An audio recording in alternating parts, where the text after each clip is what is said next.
Hello everyone! Trucking day! Because I'm tired. I'm very tired. I don't remember if I was in the middle of a job or not. I don't think I was. Nah, freeze the wind. Alright. Webcam isn't focused. That's fun. Just want to make sure all my buttons are still set up. Yep, alright.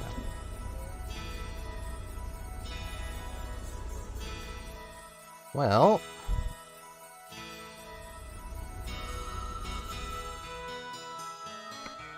let's find ourselves a job and get jobbing. Well, that pays a lot. That's a long drive.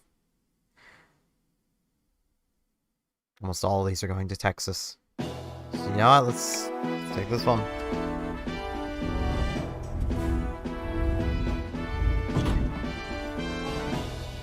Excuse me, sir.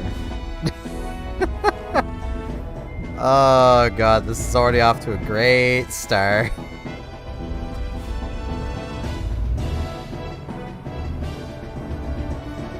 This is an amazing start. Where do I go to leave? That looks like the right way. I think. I hope. I also hope that the audio levels are fine. I never really know. I just have to guess. I also have to try to remind myself to try to talk louder, because when I'm tired, I don't. I talk very quietly. Because when I'm tired, I don't tend to think, hey, can people actually hear me? I just talk. When I actually feel like talking when I'm tired. Contrary to what you might think, I am not a very social person.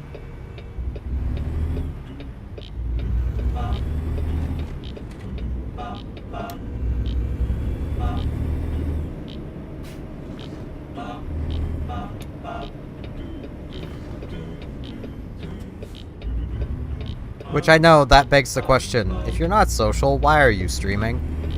Because I find it fun. And like, while I don't tend to socialize with other people, I talk to myself a lot. That was literally my thought process for starting into streaming, was literally, I already talk to myself while playing games anyway. So, you know, may as well do it for other people.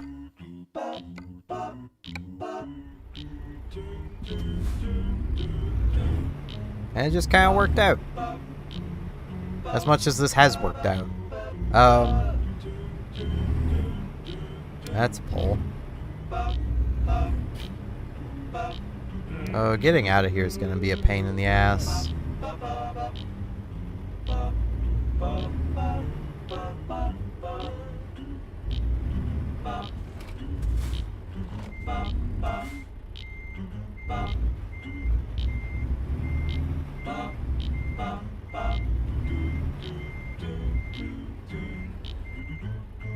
I still kind of want to get like an actual like wheel and foot pedals and stuff.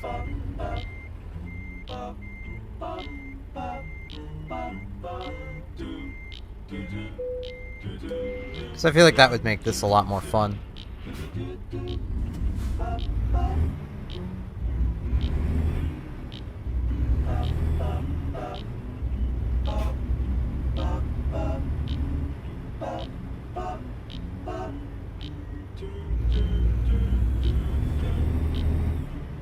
I have also, because I learned it's possible to do, I have turned off the dynamic billboards.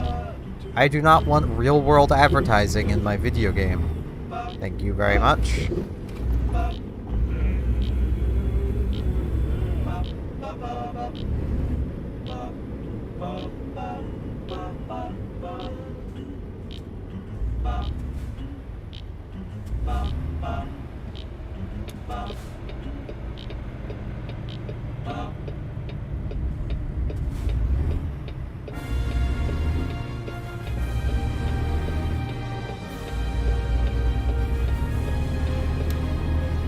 Now I gotta try and think of something to ramble about.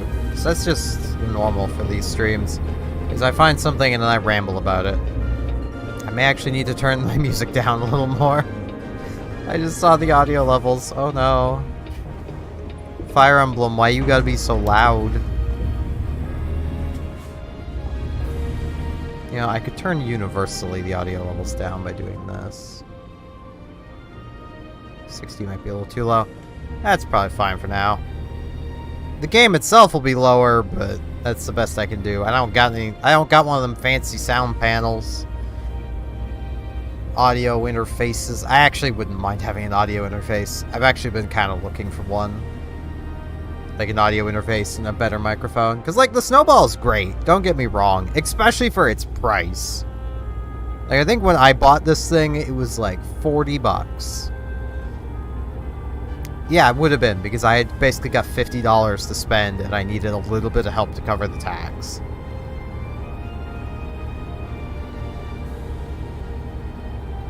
And I bought the Snowball.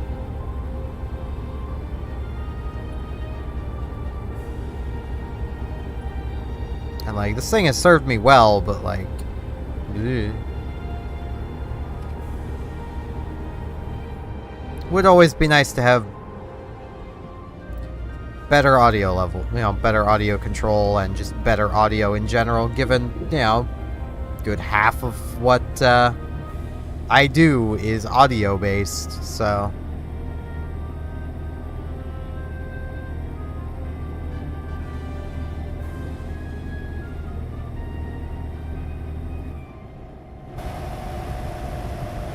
That's a fire truck. I don't really want to get in front of it.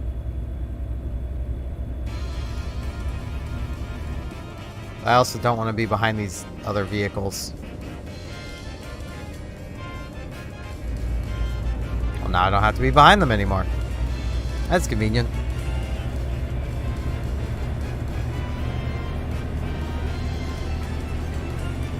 Yeah, the main issue I have this time of year, where I can't sleep, is, well, I mean, one, I get tired, but two, I also feel like I absolutely wasted a lot of time. Because, like, I basically spent the entire night just laying in bed, passing in and out of being awake, go to sleep, like, basically passing in and out of consciousness, and ultimately only slept, like, maybe, like, 3 hours in total. Spent most of the night just kind of laying in bed with my eyes closed, listening to, like, Game Grumps compilations. Compilations, not compilations. Brain. Work with me here. We're tired, but work with me.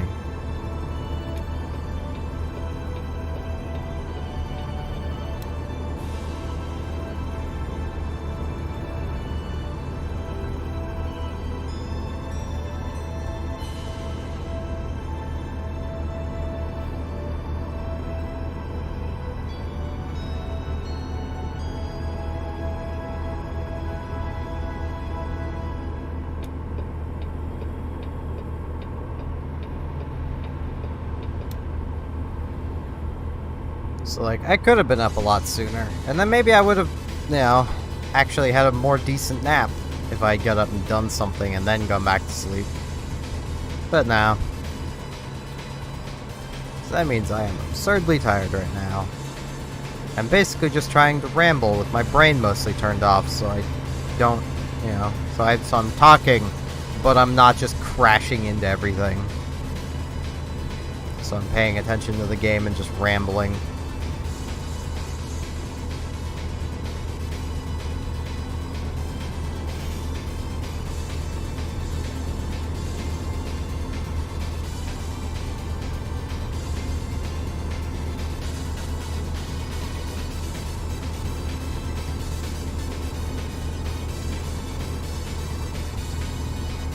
I will, as I mentioned, I think it was a stream or two ago, I am actually very soon, as in like 2 days from now, probably going to be putting in an order for a new headset. Because, like, this one's great, but it's also as expanded as it gets. This headset was not designed for adults.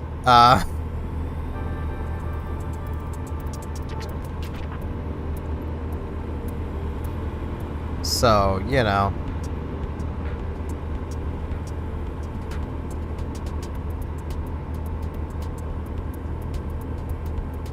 I kind of want to get a headset that is actually designed for adults. And the one I'm looking at, from pictures and reviews I've seen, has the microphone on the right, which is very strange, given almost every headset I've ever had and even seen has always had it on the left. You know, like this one does.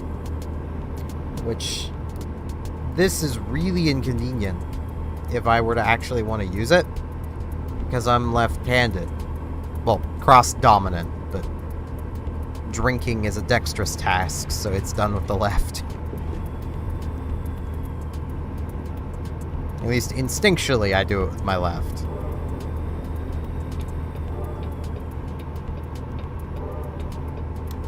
Oh, I can speed up.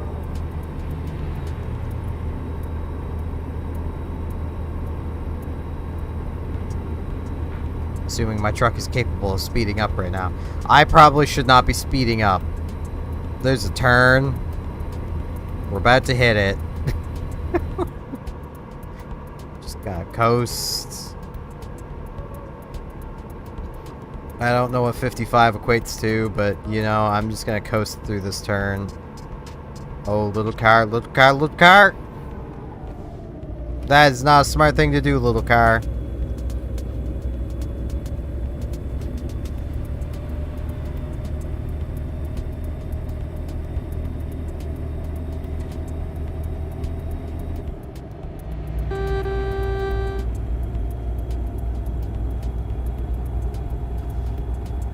The only issue with buying, like, headsets, headphones, all that kind of stuff, is I know next to nothing about audio, and it also very much seems to be the case where, like, even people who do know about audio don't really have any clue as to something's quality until they have it in their hands.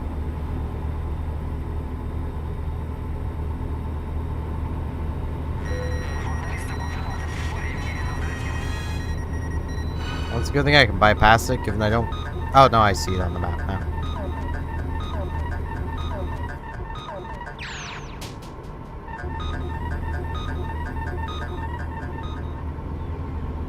Not gonna lie, the beginning of this track actually made me think I got into an accident somehow. That is how tired I am. I'm literally in the perfect state to play horror games, because they may actually make me jump, because my fight or flight is on, because I'm so tired.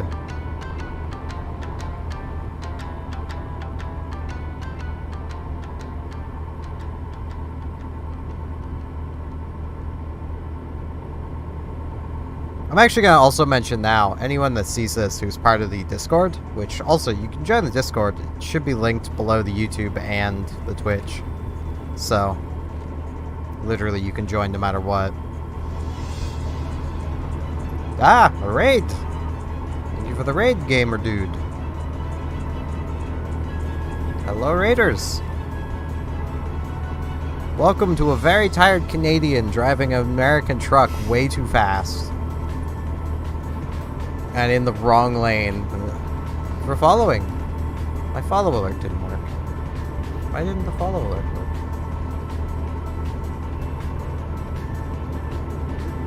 It's going. I didn't sleep well, so I am very tired. I wanted to stream though, so I'm streaming anyway. Figure this could be very interesting for people to watch a very tired person try to actually drive.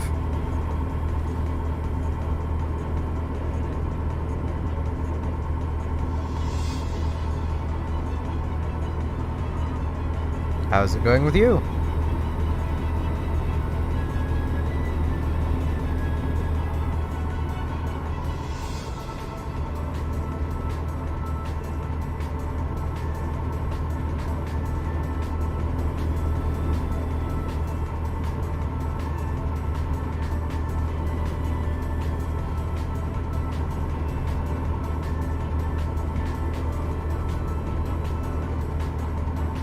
Probably.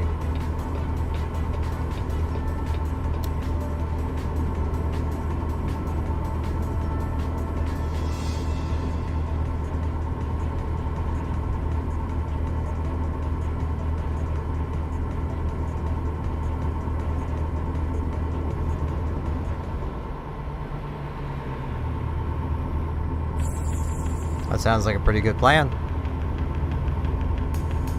That was also a pretty long stream. Hope it went well for you.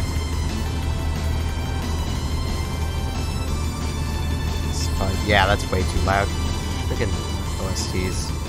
I need to actually stop and just adjust my browser volume. That's better.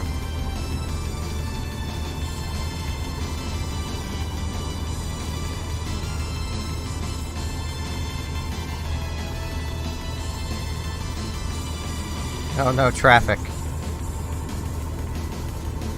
Bane of my existence.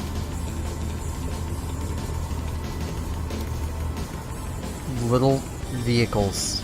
Also the bane of my existence. I was going so well.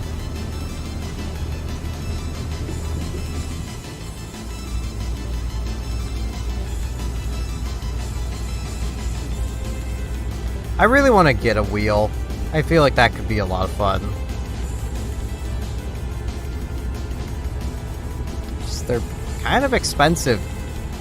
I mean, there are cheaper ones, but like from looking at them, even having not used them, I can see why they're cheaper.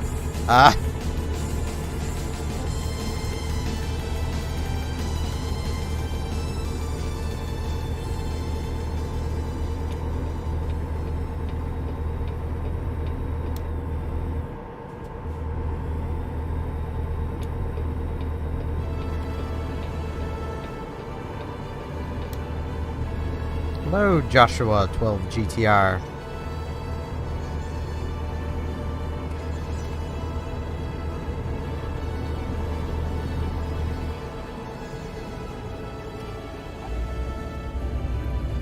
Yeah, jeez.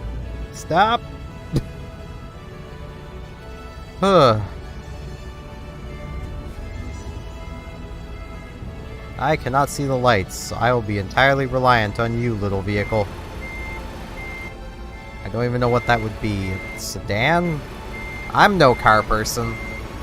Does this look like a car person to any of you? I mean...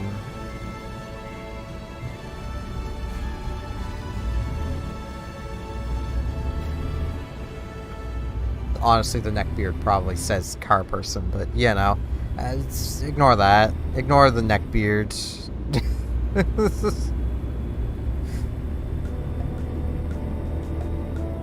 I've been looking at quite a few different wheels on like Facebook Marketplace and the like. And like there's some that aren't awful for the price on there. But, like, it's still a lot of money.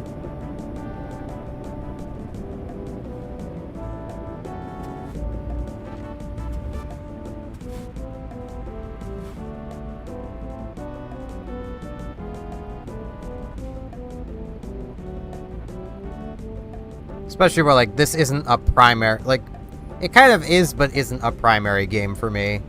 So, like... Like, I basically... It's my... I feel like streaming, but I don't feel like thinking game. So...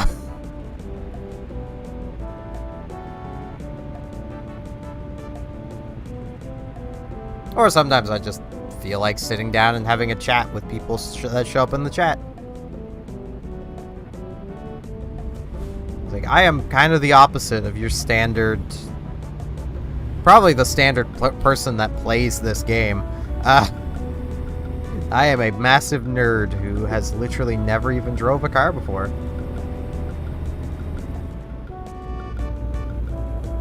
I've had my beginners with no car, so I had literally no way of learning how to drive. So it never went past that, but you know.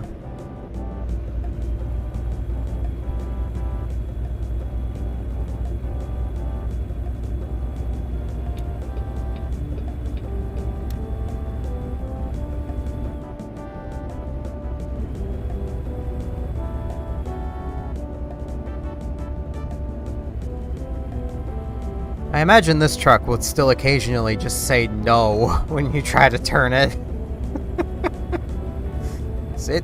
This one likes to do that. I don't know if it's just this one, but I know my last truck didn't do that. It's just been this one.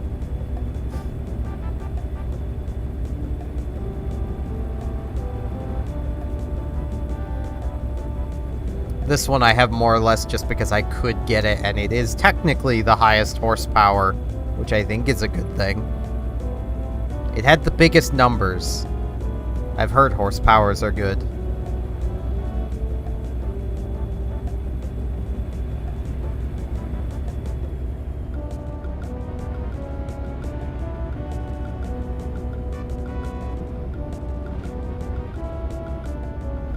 I mean, it's by such a small degree that it's not noticeable, but, you know.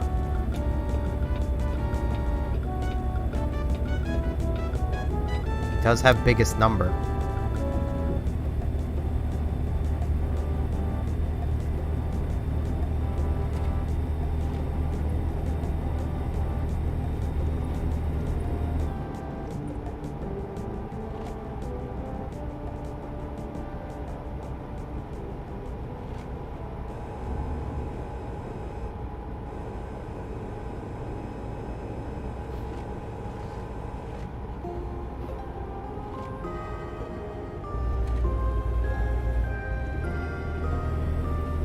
I have no idea what my cruise control is set at right now. I just hit the brakes and reset it.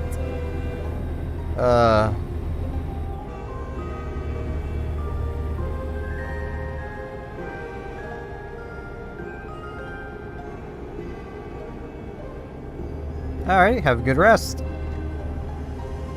Thank you again for the raid. I also need to look into why my follow alert isn't working. Yeah, I can bypass again. Yay!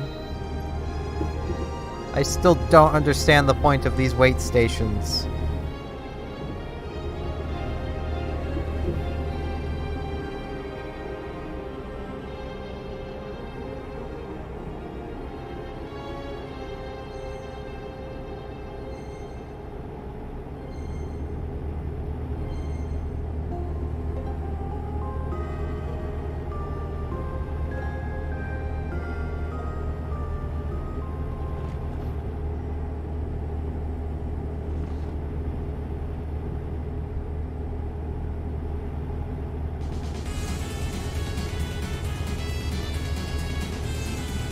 I think I'm actually going to stop here and adjust my audio really quick so I can put my computer volume back up.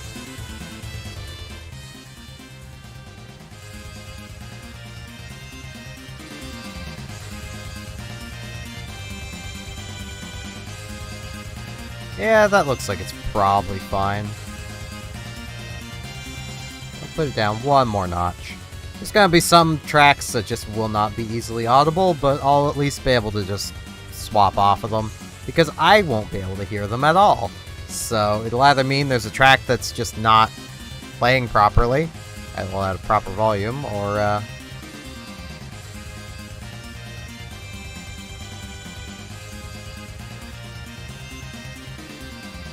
it didn't automatically go to drive.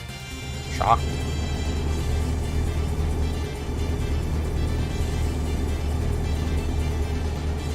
Either it won't be a proper volume, or YouTube will be being a pain in the ass of pausing my playlist.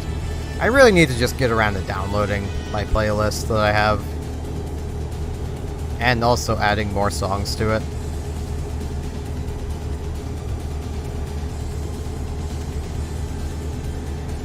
There's quite a few, like, OST tracks that, like, I've been tempted to add, but I also don't overly trust adding them, because a lot of them tend to be Nintendo, and Nintendo doesn't tend to look kindly on you using their music for things. Well, I suppose I could add the Uncharted Waters OST probably pretty easily.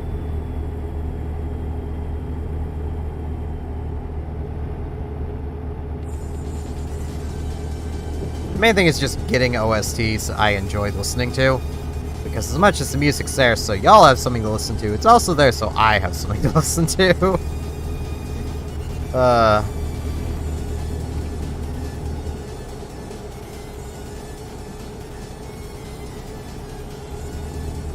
I made the amusing mistake of using the in-game radio once before, and that was a bad idea. I miss the days of, like, the online internet radio show.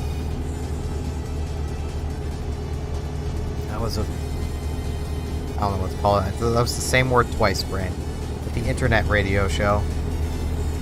Like Final Fantasy Radio. They're probably still around. They also, as the name implies, only play Final Fantasy music. So...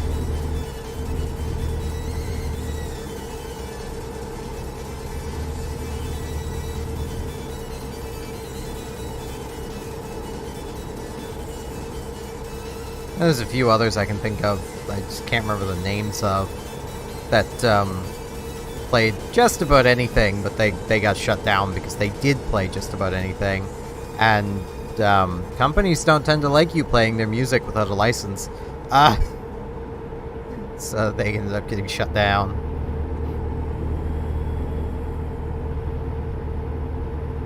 I wonder if Eve Radio is still a thing.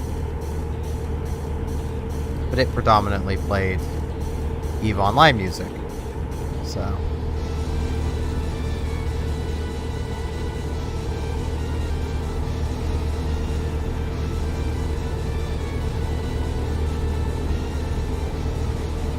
It would be really nice if there was basically a royalty-free radio.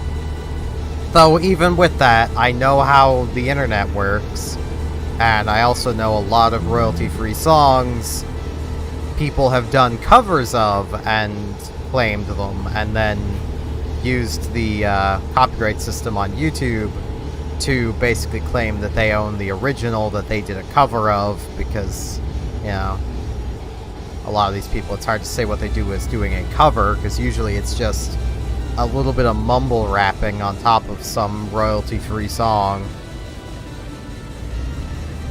And then they claim the original royalty-free version.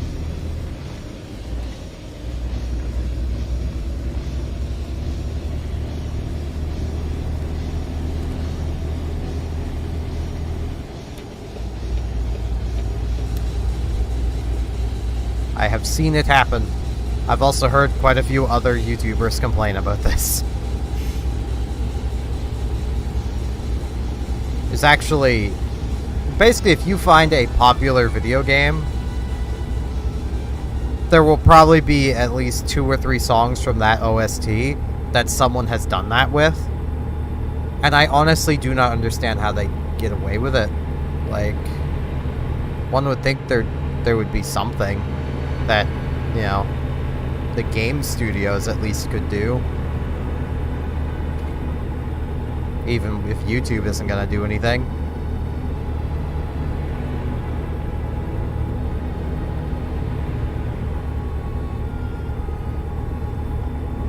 Though I give YouTube grief, like, their system is still preferable to how Twitch does things, so... Honestly, no system around copyright is going to be perfect on the internet, because it's literally impossible to balance people doing whatever they want, which is what they do on the internet, and the law. You can't balance those things, because they don't get along.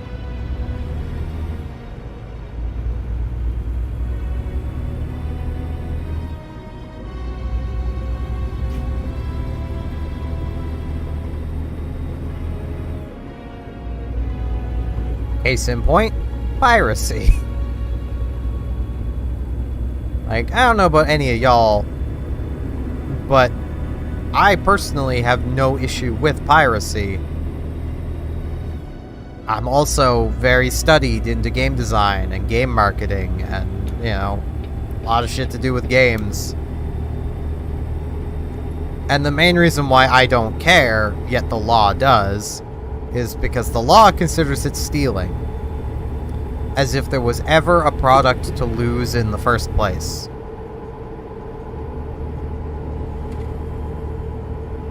Yep, here's one of the tracks, it just doesn't work.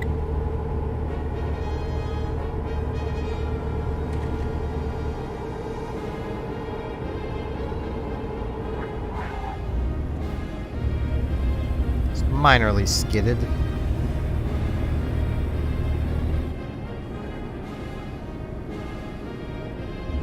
That's fine. But, like, the vast majority of people who pirate games would not have bought that game in the first place.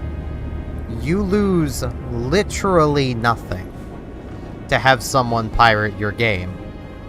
Unless your game has some sort of online feature or server that you don't have basically set up in such a way that the game needs to be actually legitimate first, because, you know, always online games tend to be a bit of a bitch when it comes to,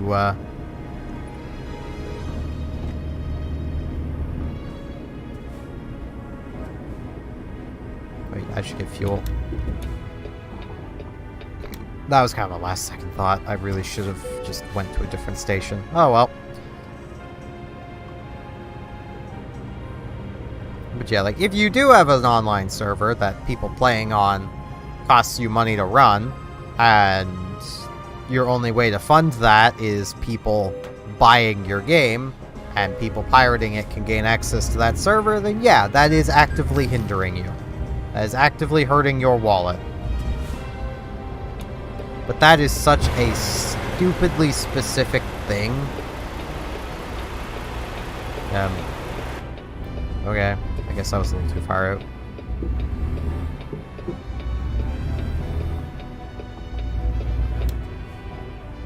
Like, that is so unlikely to actually be the case that if whenever it is the case, you really should just put better protections for your online then. But, in a regular case, you lose nothing by having someone pirate your game. Because you didn't lose a sale, they weren't gonna buy it in the first place. And if they were going to buy your game in the first place, they will probably still buy it. Would you believe that once upon a day, I had this game pirated? You can look on my Steam page now and see that I've bought it, and a lot of the DLC.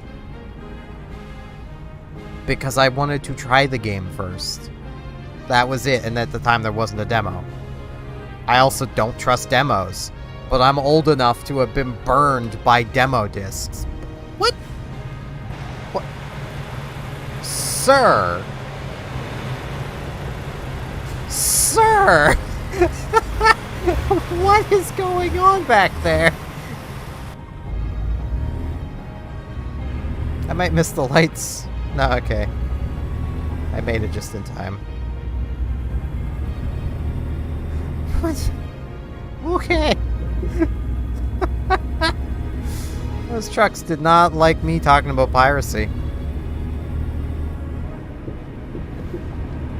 But, like, I'm missing very few of the area DLCs for this game. As mentioned, once upon a day, I had it pirated. Same with Euro Truck Sim. I had Euro Truck 2 pirated. I own it now, too. Because I'm the type of person that if a game looks interesting to me, I'm gonna pirate it. See what it's like. If I like it, I'll buy it. Even if, after I buy it, I don't actually play the game again. Because some games, really, you can only play through once before they're just kind of stale.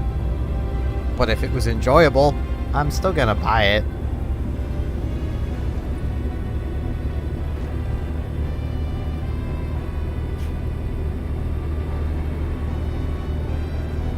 The average pirate is not like me, though.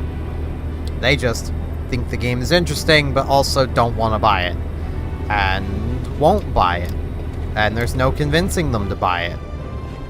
So, losing sleep over them not buying your game is pointless. Which is why I really feel like Game Dev Tycoon's ham-fisted attempt at, like, oh, piracy bad, by releasing their own crack of the game, basically. That was just an alternate version that was impossible to win because, oh no, too many people are pirating your game. Like, that's not how piracy works.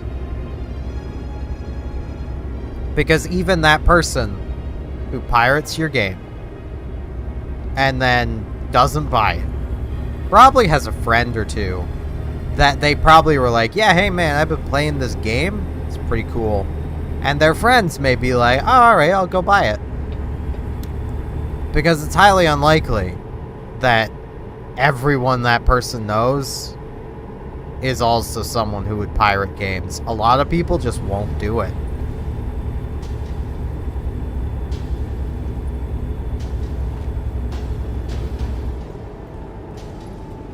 And those are the people that you tend to see complaining that, like, Nintendo doesn't upload all of their old games into, like, an eShop that for really low prices or free. It's like, my guys, just go download an emulator and some ROMs. You have the same experience. Your phone can do it. Like, come on now.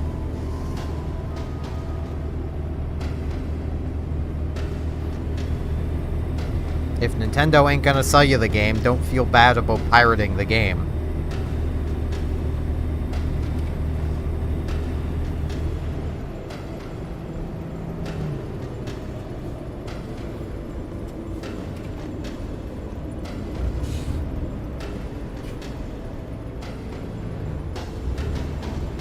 I'm just gonna coast for a little bit here. Build up some distance. Okay, I should be fine. But, like, it's very much one of those things of, like, there's definitely times where, yeah, I'm against something being, you know, at least tampered with in an unintended way, which a lot of cracks are, but at the very least, those cracks don't tend to change how the game works. The thing I tend to have a bigger issue with is people who basically cheat in games that have a heavy online feature. Easy example, because I'm a massive nerd, Pokemon.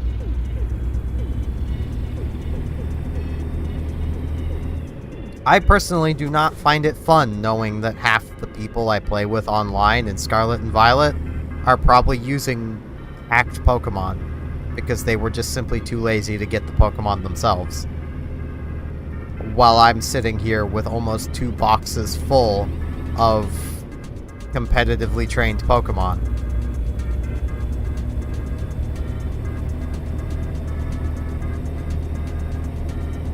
So that's a completely other ramble. Frisk, what are you doing?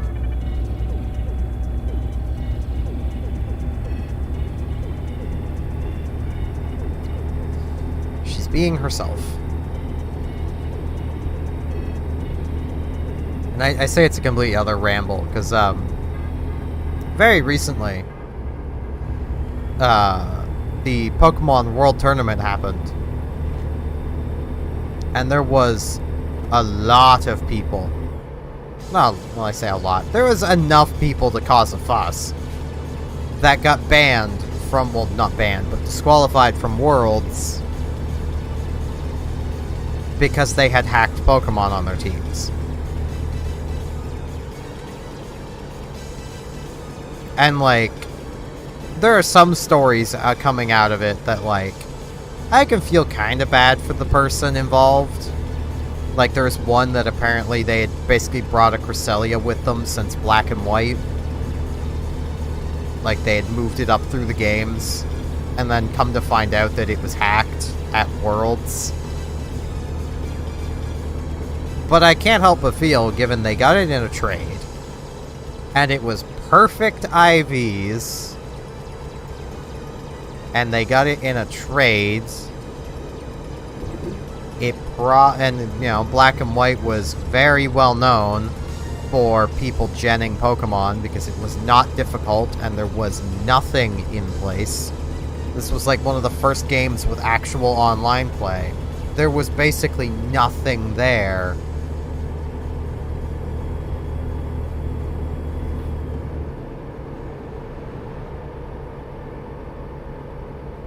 There wasn't even a word filter on names yet.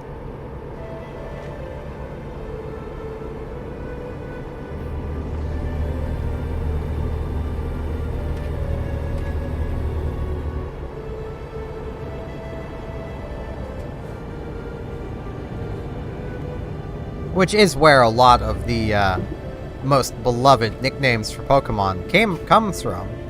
But of course I need to pull into a wait station now. Where even is it? Where? Oh. Well, that's out of the way. Okay.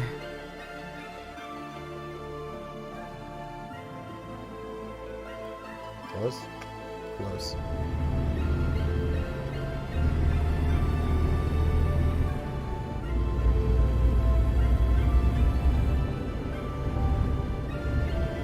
But, like, it's one of those cases of, like, yeah, I can feel kind of bad for that person for not knowing their Pokemon was hacked. But at the same time, maybe they should have thought it was a little suspicious that this Cresselia had exactly perfect IVs.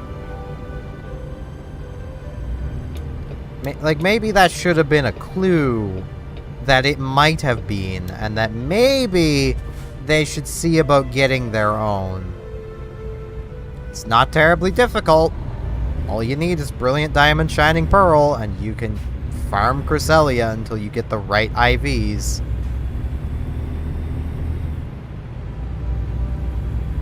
Like...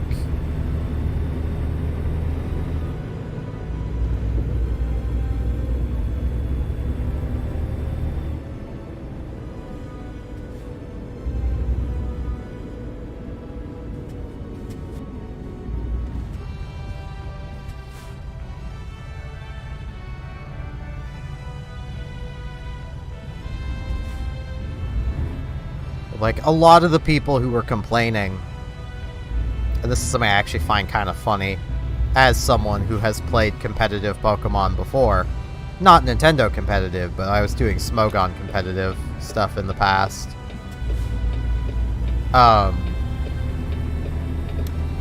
Smogon just simply having a better rule set. But, a lot of people were basically complaining about how difficult it is, apparently, to get Cresselia, and, you know, how it basically requires you to spend extra money, and then there's Enamorus, which, to get perfect IVs on it, it's even harder, even though I honestly don't understand why people care so much about getting the full negative attack on Enamorus, but okay. Well, the full zero attack.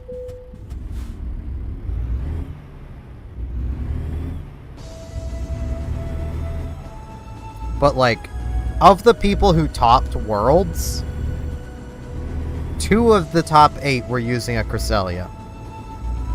Neither of these 2 won.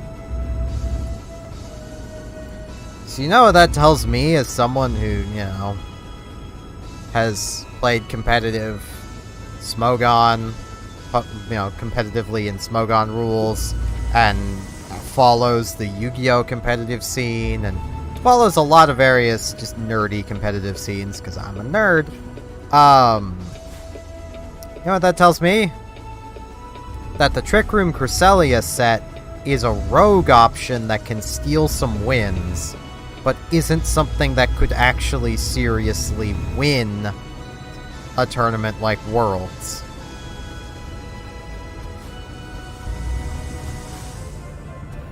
Why am I now going that way? What if I don't want to go that way?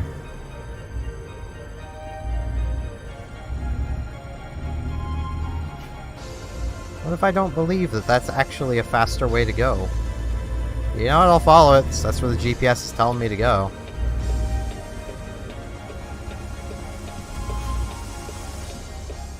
And, like, there's nothing wrong with playing a rogue strategy. But don't sit around and complain that you need to hack Pokemon to play your rogue strategy. You apparently, you know, from looking at the current top teams... Moving your bed, are you? Alright.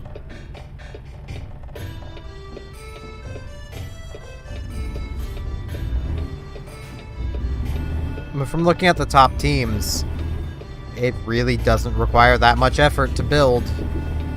And all of them basically require maxed IVs anyway. So that takes even more of the effort away.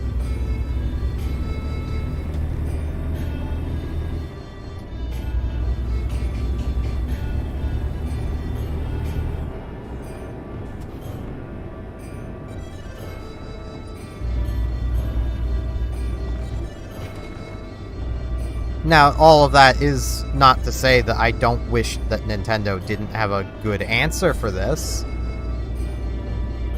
Quite simply, I feel like they should just implement a rental system where you can basically, you know,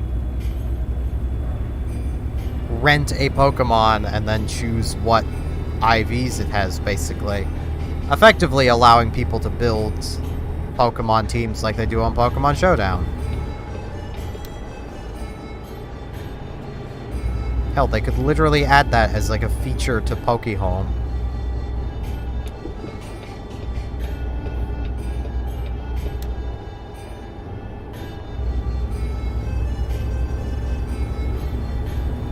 Most competitive players are gonna have Pokehome anyway, so...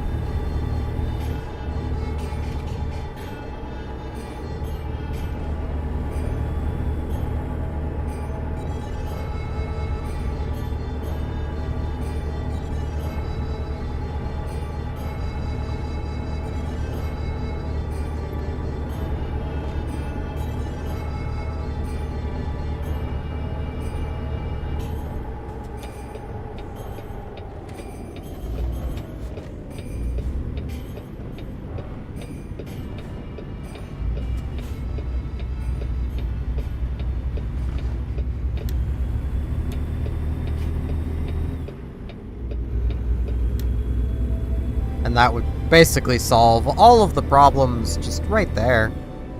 I'll finish the thought. I'm very tired.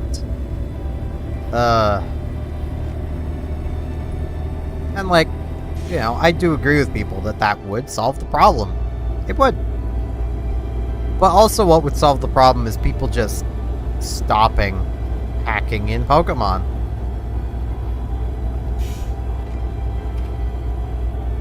Like, especially where you'll also see these same people that complain about hacked Pokemon, you know, that complain that they need to hack Pokemon to remain competitive, are also the same people who say that complain about how, you know, relatively easy it is to get, say, shiny Fluttermanes, and how they have no value. Well, in a game where half of the player base or more is hacking in Pokemon, nothing has value. It's all worthless. Like...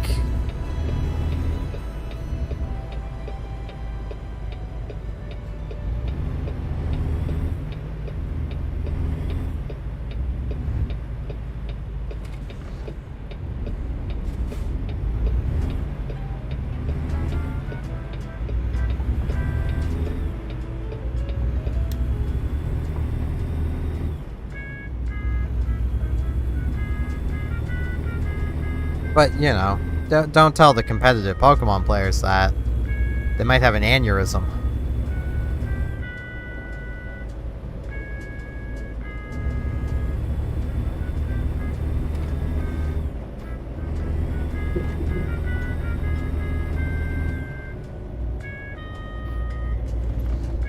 I could never get into freaking Nintendo competitive anyway, so I don't overly care about pissing them off.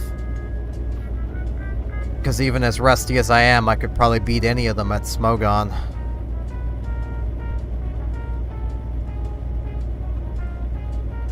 Because good old Smogon rules, you actually get to use your whole team, and one at a time. There's actual thought that goes into the battle. It's not just, use your strongest move.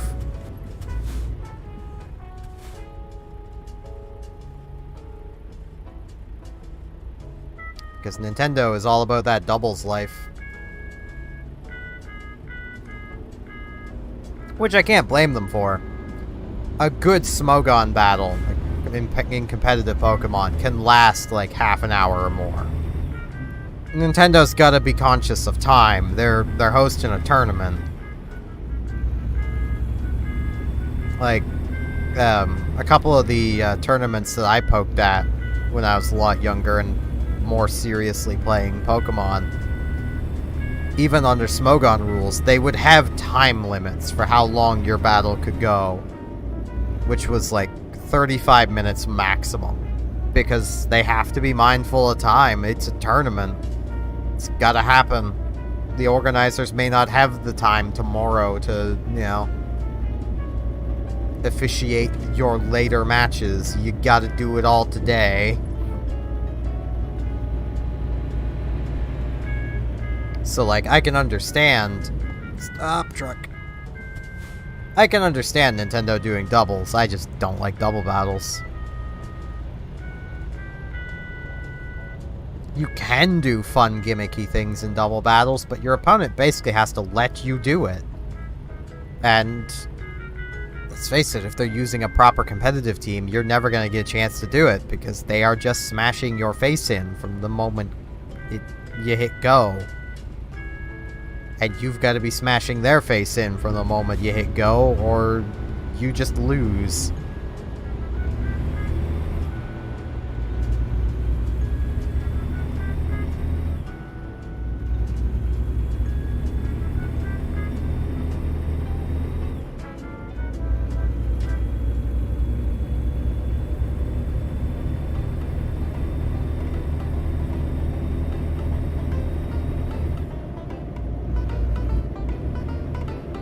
Ah, good old Earthbound music.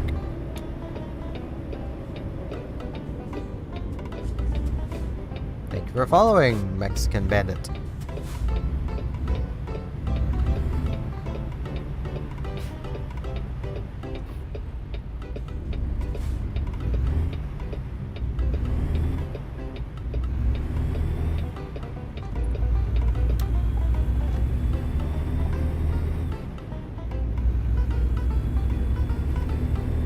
Apparently my alerts are working, they're just very quiet. Though I could swear it just didn't play for Gamer Dude earlier.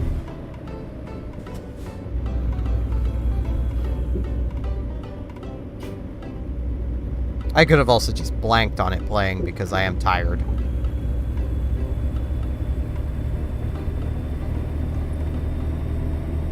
And yes, I am aware I keep saying I'm tired. That's because my brain is on autopilot and going back to the same thoughts over and over again.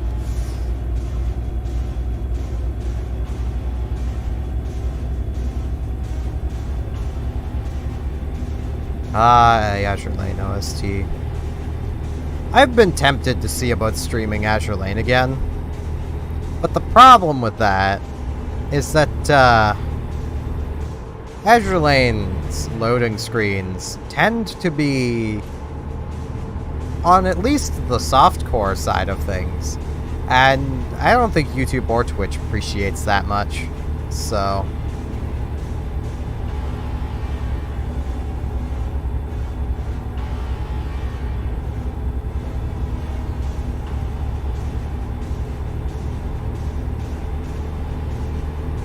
and like, unless I basically started a completely new... We'll start it up on a new server, because you can just do that, which is kind of nice. And then did, like, a video series. I just don't see it working. Because I'd have to edit out the loading screens. Frisk, can you calm down? What is your problem? Over here. Hey.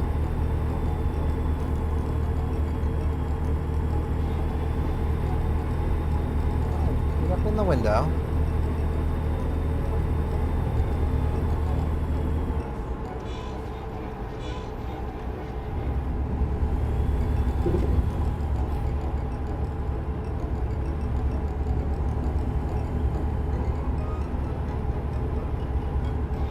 She is very spicy this morning.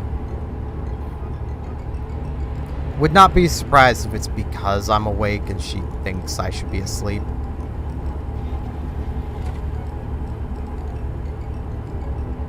Could also be she's mad that I took her treats away.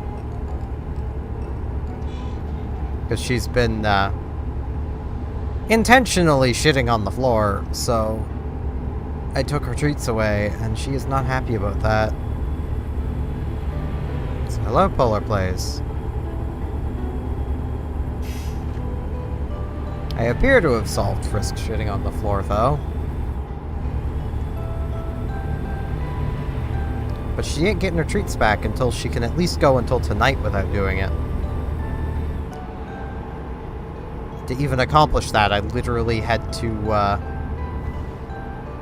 I had her litter box sitting on a mat, just to basically catch the various litter that would get just flung around the place. I don't even know what word I was trying to go for there. And seems to have been the mat that she was considering also to be part of her litter box. So I took the mat away. And so far, you know, knock on wood, she has not shit on the floor again. But it has not even been 24 hours yet, so...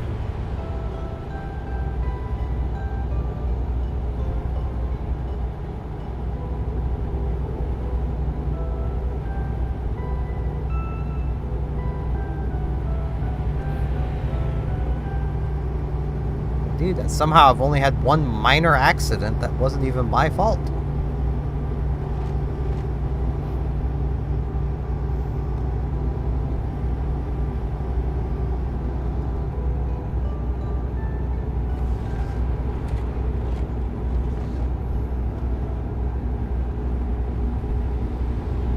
You would think, given how tired I am, that I would have had more accidents by now, but, you know. Somehow that hasn't happened.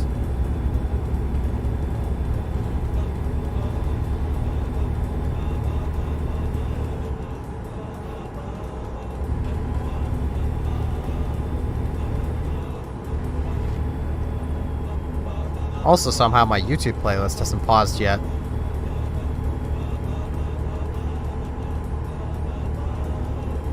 YouTube is being generous.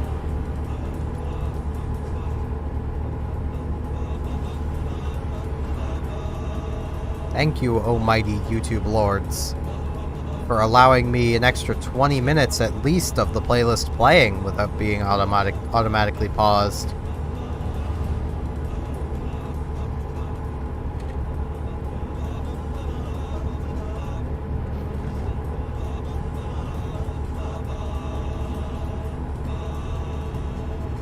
I'm sure there's some kind of plugin I could get for Firefox that prevents that. That takes effort to find, and also trusting random plugins that claim to do something. Especially something like that, given, you know, your average grandma might be looking for stuff like that. And yeah, that's usually the stuff that's going to be the most filled with viruses. Stuff that kids and grandmothers, or grandparents, would be looking for.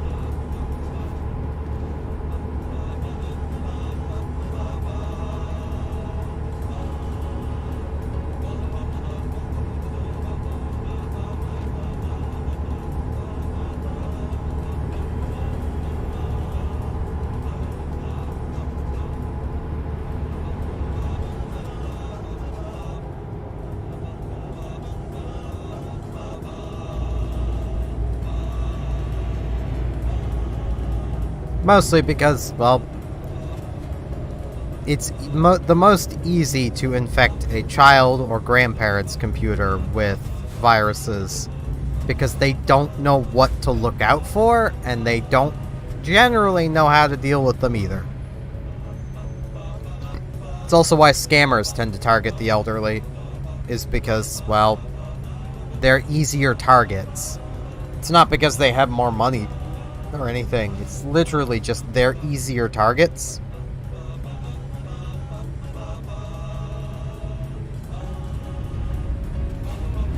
Because they tend to understand computers less than the average person. And also tend to be a bit more trusting than the average person.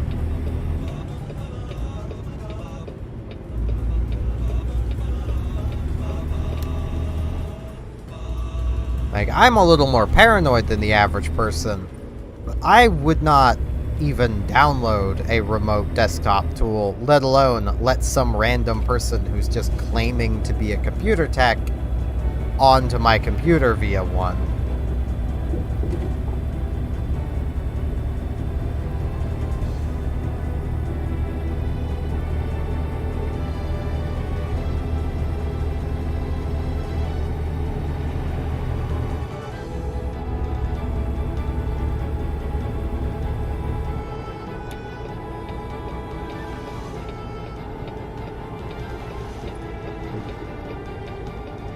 Yeah, there's been a lot of that on Twitch, too.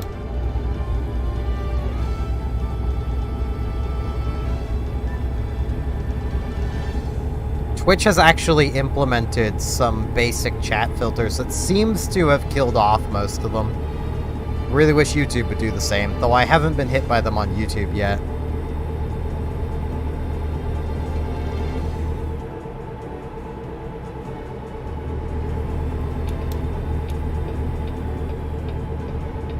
Last few I had, I got to have some fun with, because I was basically reciting their script to them before they said it. Because it's always the same script. And literally I had 4 of them in one day.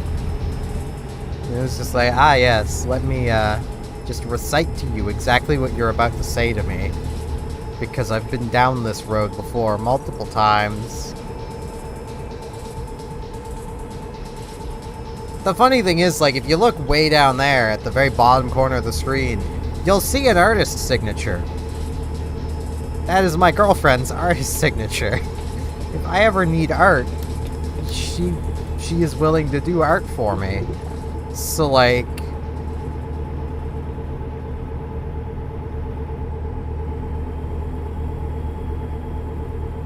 These are actually real? Yep, there's YouTube pausing. Hour and 5 minutes. Good job, YouTube.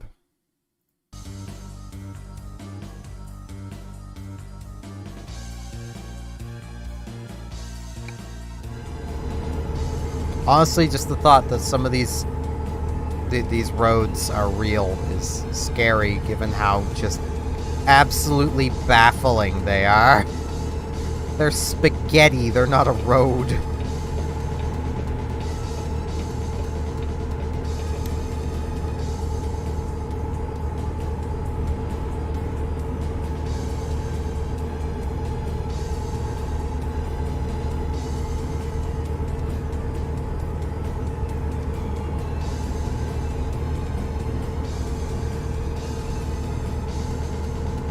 Yeah, I can only imagine that those art scammers probably just use stolen artwork to build, like, portfolios and stuff. I wouldn't know. I've never clicked on any of the links they sent, because, as mentioned, I'm kind of a paranoid person.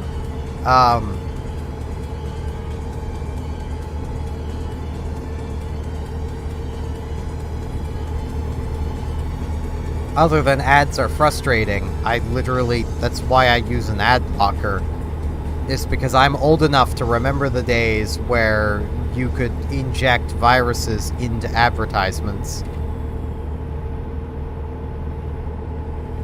And literally just existing on a page with one of these advertisements would infect your computer.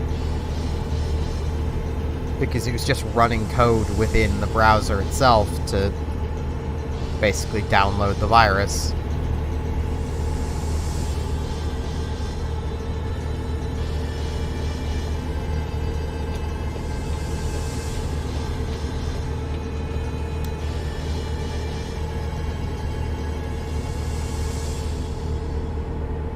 You would see people try to push the ads through like that a lot for, when the ad host that Jagex used for RuneScape to steal RuneScape accounts. Because they would basically push through code that would download a keylogger. So when you sign in, they have your info now.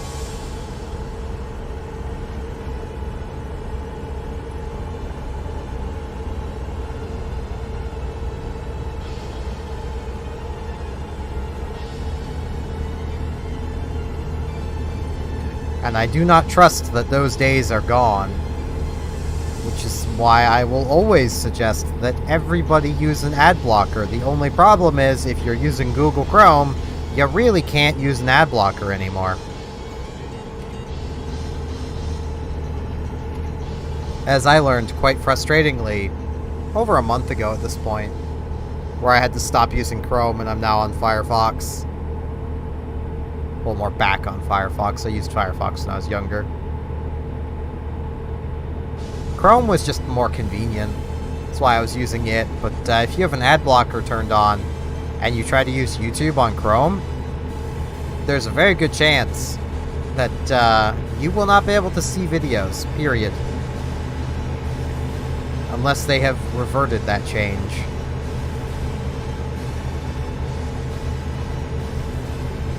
Like, literally, your YouTube homepage will be blank. The recommendeds along the side of a video will be blank. Everything will be blank. The only things that still will work is if you have a video open or have a link to the video. You can watch the video, but everything around it will be blank.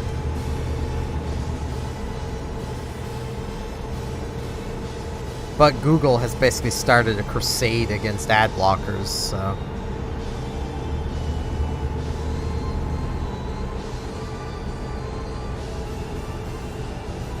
As if there's such just evil things that actually need to be stopped.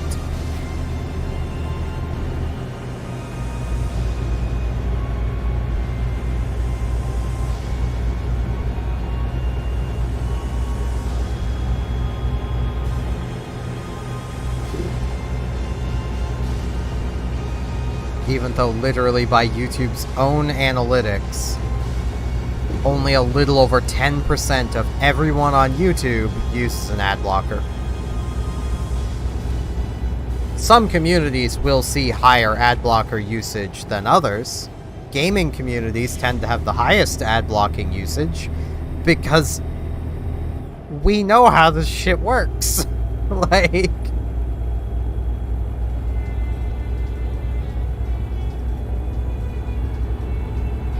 A lot of gamers have been around long enough, like I have, to know the dangers of ads.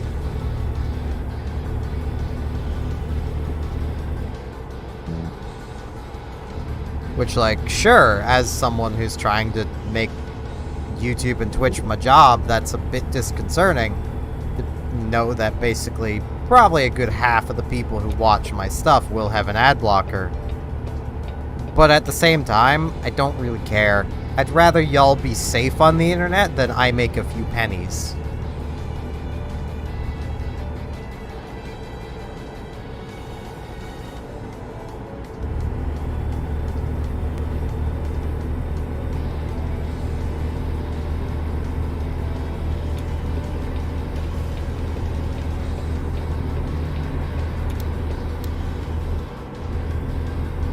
Especially where, like, I'm not against the idea of eventually taking on sponsorships, but it's definitely going to be only for products that I actually use and products that let me say whatever I want to say about them. Otherwise, I'm not doing it. I ain't reading some script that 10,000 other people have also read.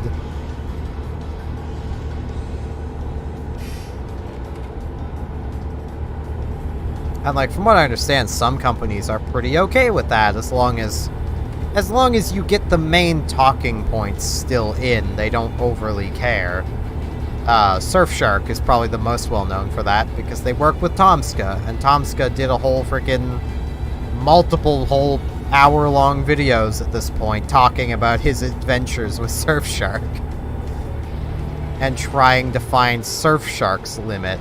and realizing that Surfshark's limit was further than anyone else's. Like, there was no reaching their breaking point.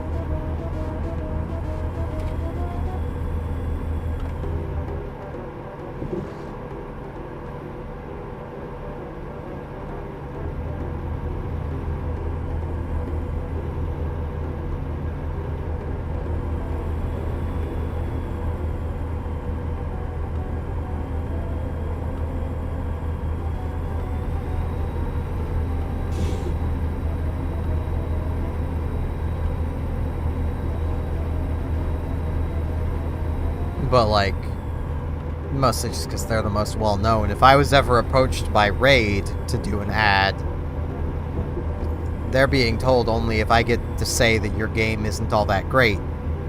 Because it's not. It's kind of boring. It's a concept that's been done before on mobile. Like, I'm sure it's not the first game to have done it, but the first game I experienced with that style of gameplay was Super Monster League.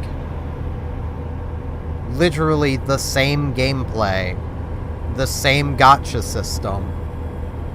You know, it's basically the exact same game, just Super Monster League is more cartoony. That's about the only difference.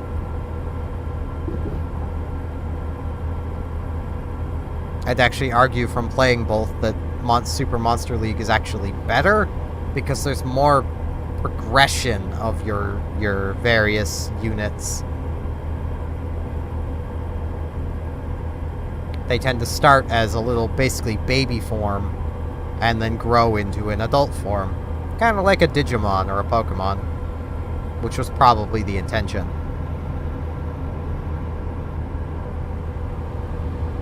Meanwhile, with Raid, your character, they stay the same as they progress.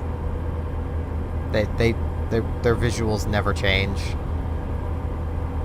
But people like the game.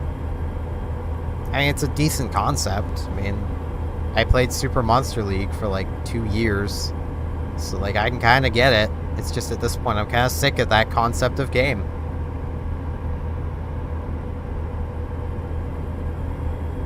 And, like, I can't even say that Raid is a bad game. It's just not good. It's just kind of alright. If you really like the visuals, then it's, yeah, sure, go for it. Otherwise, eh.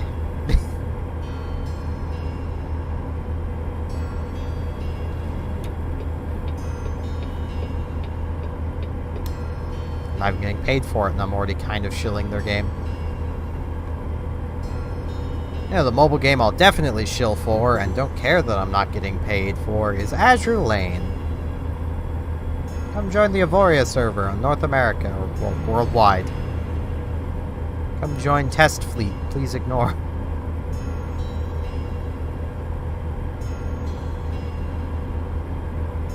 If you know that reference, you know it. If you don't, you've not fallen into Second Life.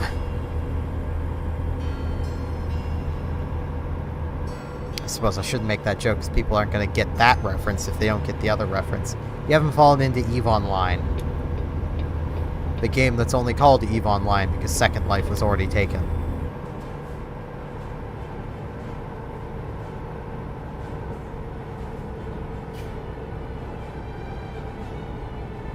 Yeah, of every game I have played on mobile, and I have played a lot of them, aside from the actual real games, like Monster Hunter Stories being an actual real proper game, like of the actual mobile games, the games designed to be on mobile, Azure Lane is literally the best. It is the most free-to-play friendly. You literally never have to spend a dime in that game, because they give you so many of the resources. You even get a bunch of the premium resource if you ever want to buy a skin or two. Play the game long enough and you'll build up a shit ton of promise rings, which are for marrying your various ship girls, but also gives them a stat increase. So, you know, they're a valuable thing to have. In my 5 years of playing that game, I think I've been given 8 of them.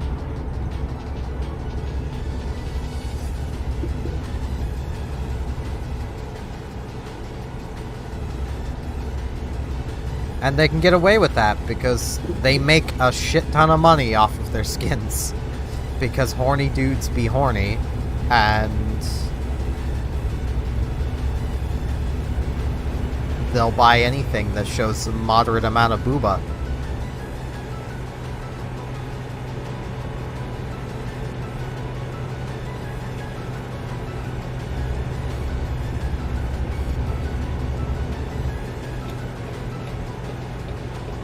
I love how realistic this is, that I can be going slightly above the speed limit of an area and have a vehicle pass me.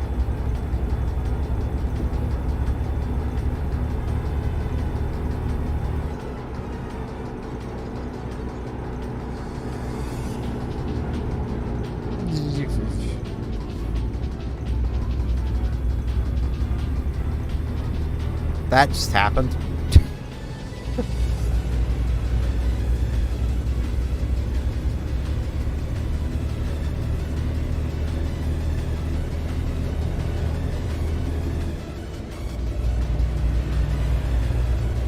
Like, literally, it's a gacha game that you only really ever need to pull the gacha for events. At least once you've been playing for a while. And honestly, even then, you still only need to pull during events, because you'll get the ship girls you don't have from the event pull as well. And between events, literally per day, you can get, I think it's 3 cubes. Takes 2 cubes to pull one of the event pulls. And usually you've got a month or 2 months between each big event.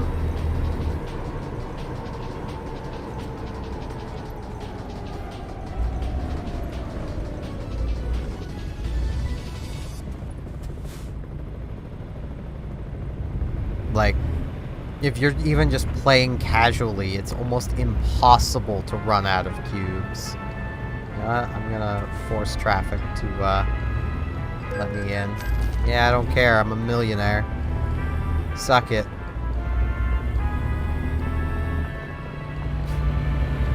$900 is nothing for me.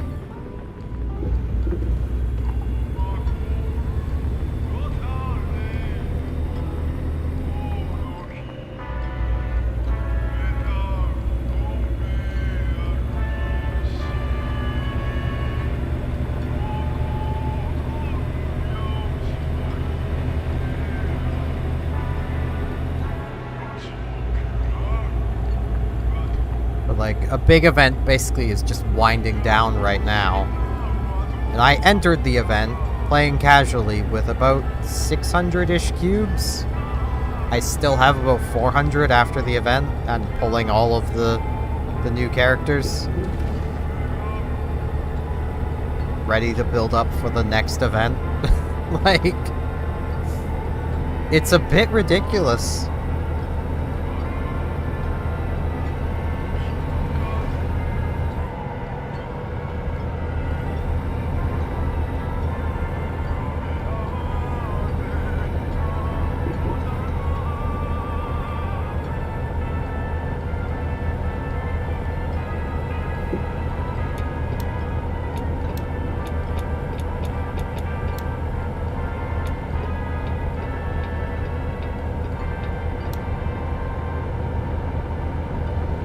Why y'all going so slow?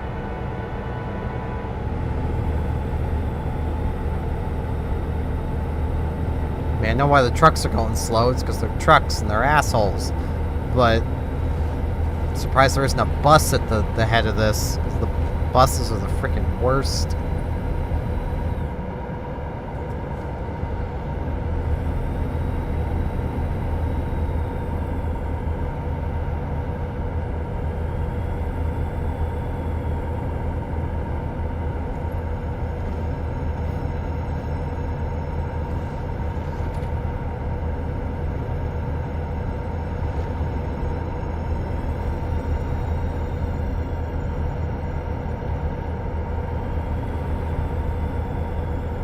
I mean, one beautiful thing about Azure Lane that, like, they're slowly losing as time goes on, but that's because they're running low on relevant, real ships to add.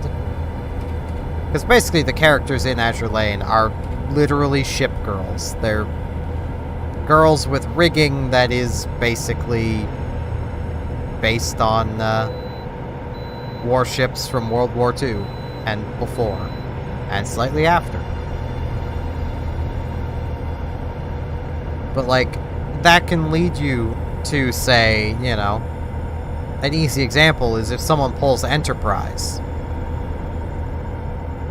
and then looks up Enterprise because they're like, hey, you know, she's pretty cool in game. I wonder what she was like in real life. Then now they're gonna head down the rabbit hole of probably learning about literally Enterprise's war, which is going to probably teach them a lot about World War II that they didn't know before.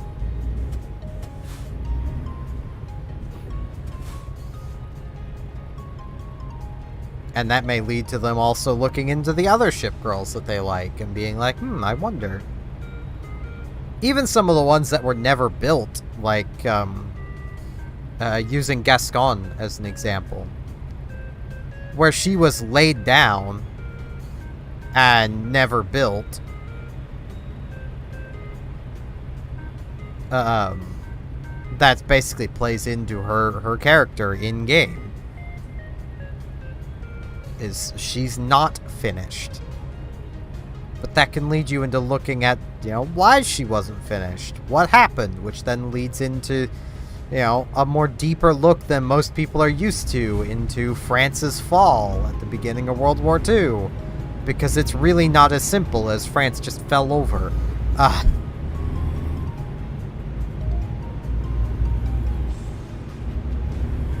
There's a lot of dangerously similar politics that was happening then to how it's happening now that led to France's quick defeat. And even then, wasn't all that quick. It still took a while. It was just relatively quick. I don't know. I honestly don't know where I am, other than heading towards Texas.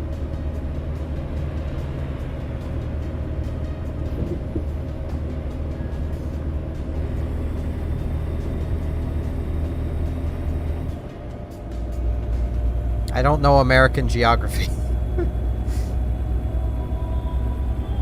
I know the names of a few states because of either memes or literally Azure Lane and World of Warships.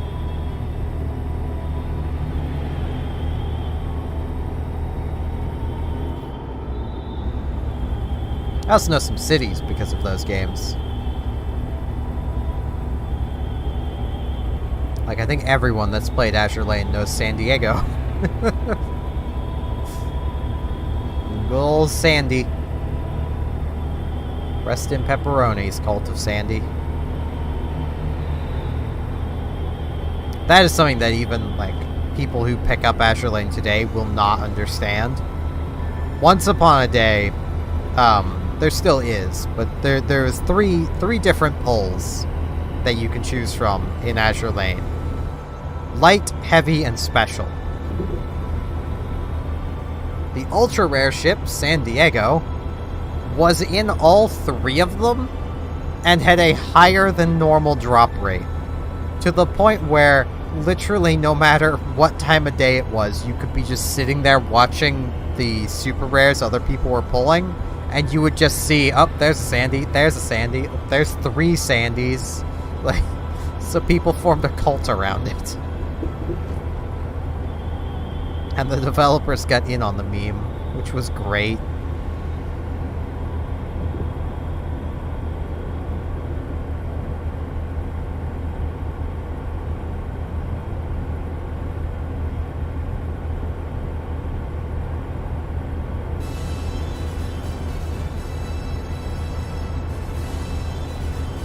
That is something I love about games, though, is that they can be used to teach you things without you even realizing you're being taught things.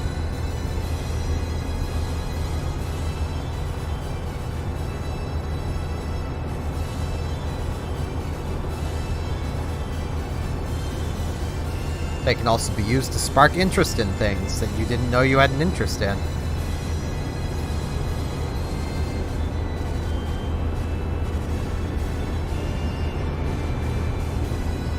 Like, I entered my World War II phase of life because of World of Warships. I started playing it because the game just looked fun. I had no interest in modern sailing ships. Like, modern warships. I'm much more... Even now, I'm still more interested in Age of Sail ships. Give me a good Corvette any day over any of these metal monsters.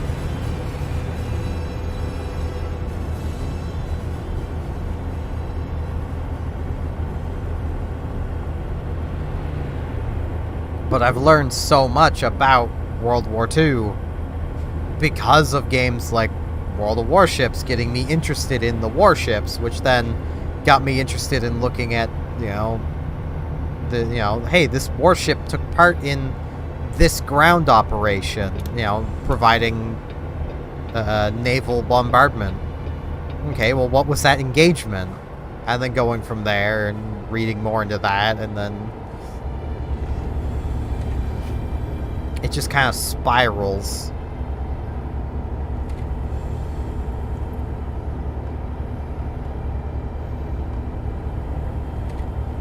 Probably my favorite thing that I really wish we would have learned in school, because it would have been hilarious, that I've learned researching into World War II.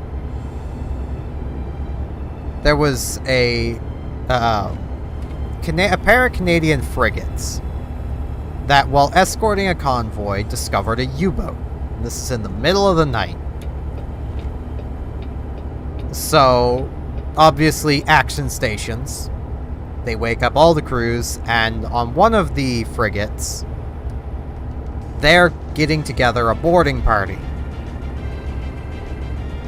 Now, at the same time they're doing this, the navigator and captain of this frigate decides, let's ram the U-boat. Because if they can ram it, they can force it to stay on the surface. Because if it can submerge, it can get away from them. If it can't submerge, it's pretty much dead. So they ram it, and end up basically ripping the bottom of their frigate off. Actually, I think that was the other frigate. Yeah, that was the other frigate that rammed them. The frigate that was getting the boarding party ready started shooting at the U-boat with its 127mm guns. That's around the time they started getting the boarding party together, and they grouped the boarding party together to brief them on what they were going to do right under the muzzle of one of the 127mm guns. This gun then proceeded to fire because nobody told the fire controller what was going on. They just knew there's a U-boat out there, I'ma shoot it. This knocked out the entire, I think it was an 8-man boarding party. Except for 2 men. One of which was naked, the other was wearing nothing but his boxers.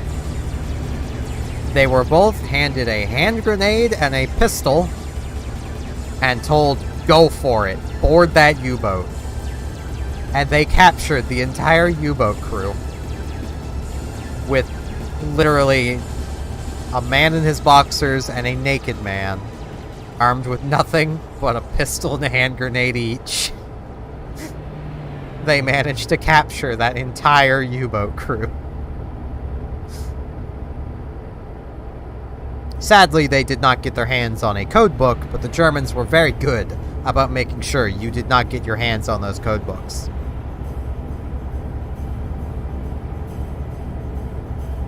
Don't tell the U-boat that basically handed the British a code book that. I forget her designation. Technically it'd be his designation because the Germans referred to their ships as males, but everyone else refers to ships as females, so that's just what I do as well. I am fully aware I could be going faster, but I'm getting more and more tired, so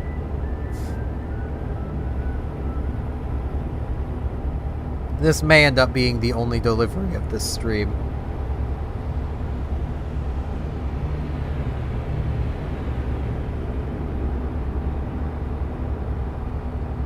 because I am just so tired. Man, Winter's theme is...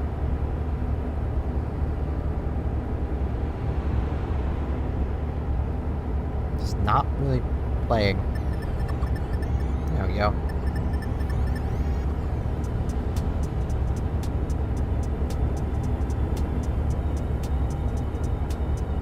I need to actually look up the details of that engagement again so I can relay them properly, but like, that's the Cliff Notes version, basically. Or Cliff Notes, whatever it's called.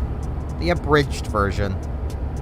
Told from the memory of a very tired person.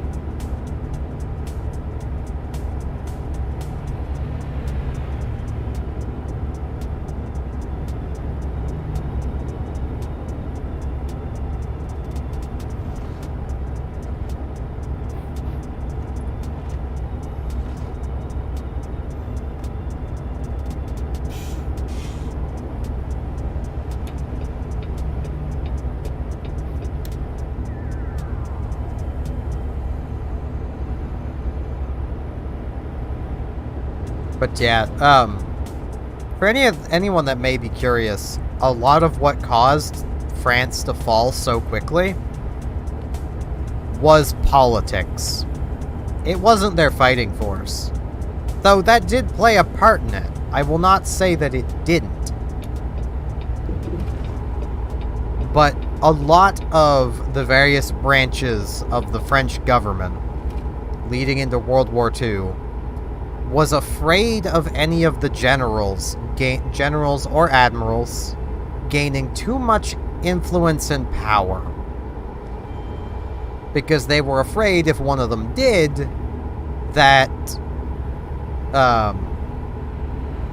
they would basically stage a coup and take over. Now, to prevent, say, the army generals from gaining too much power, the French army, the actual trained soldiers, were limited in how many they could have. The army was limited to how many soldiers it could have, but was allowed to have an unlimited number of conscripts, but only allowed to have those conscripts for 30 days. So they could conscript as many people as they wanted, but they did not have the time to actually train any of them. That is why the majority of the forces that resisted the Germans were untrained conscripts who had thrown away their guns. Because they were untrained. Because of politics.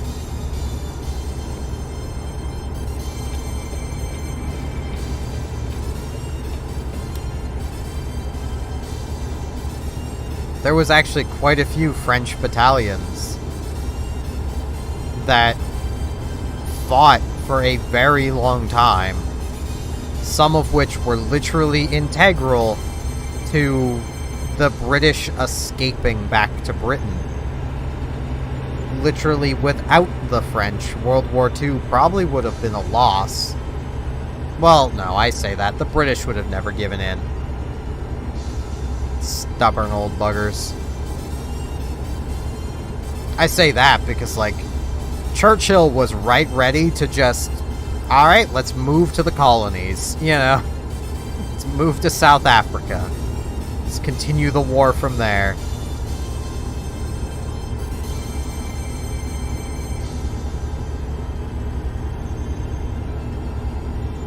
And, you know, once us Canadians got involved, the war was a foregone conclusion.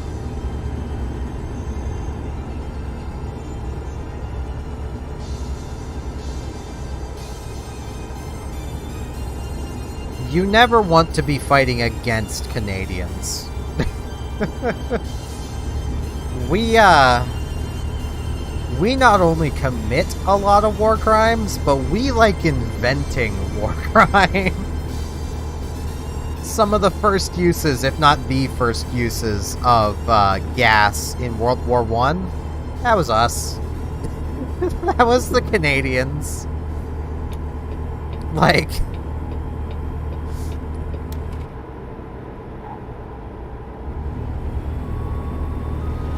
if you're gonna drag us across the frickin' ocean to fight in your war, we're gonna win it. For whatever side we're on, we're gonna win it. No matter how many crimes we have to break to do so. Okay, can I have my map? Can I think I need to turn here. Yeah.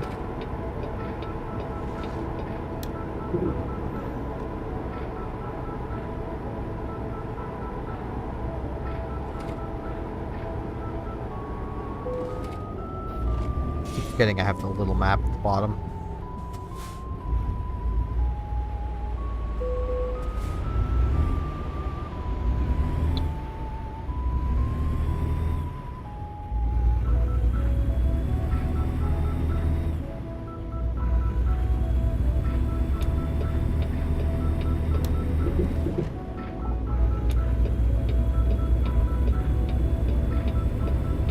This road is spaghetti.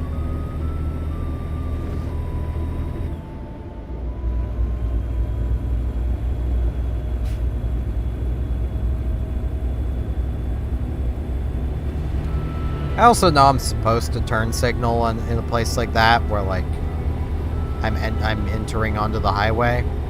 But let's be real. There's no confusion as to what direction I'm going. I can only go one way. I don't understand why you'd have to. Other than the law says you have to.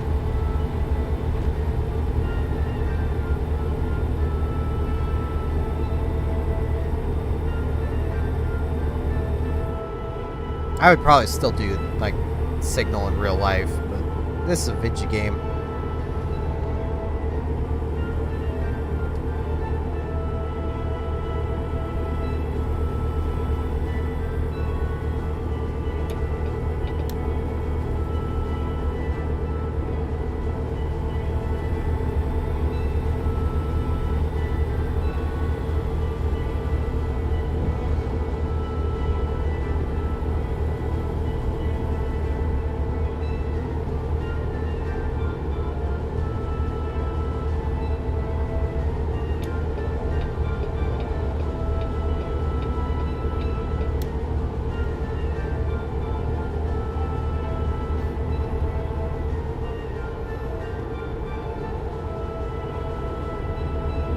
I'ma just off-road this.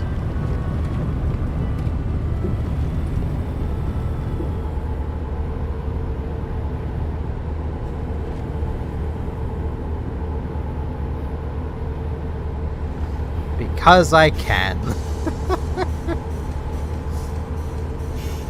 I've had an hour and 40 minutes of me obeying all the rules of the road to the best of my ability. I'ma start cheesing things. This is how accidents happen.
I need to play World of Warships again at some point.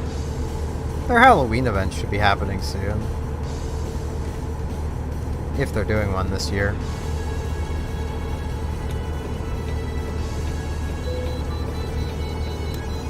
Where? Oh, of course.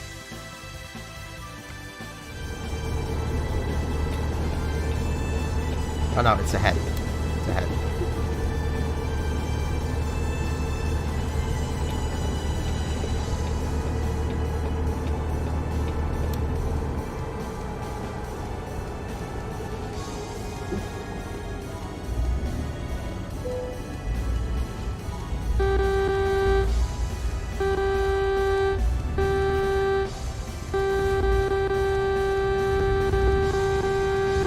Come on. Get moving.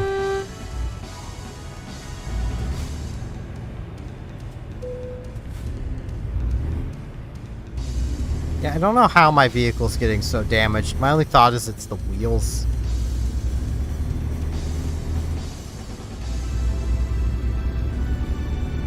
Because I've actually not gotten into any accidents, and I'm pretty sure I was basically fully repaired starting out.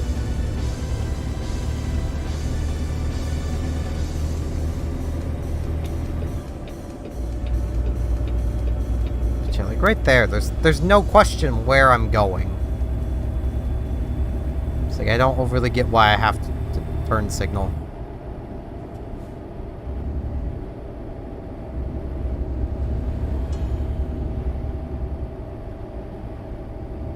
YouTube, did you... Really, YouTube?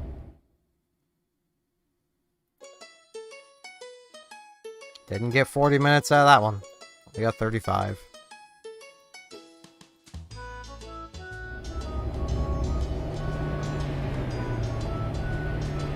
But how could I not play? My workplace has a meal plan. That is literally the name of this track.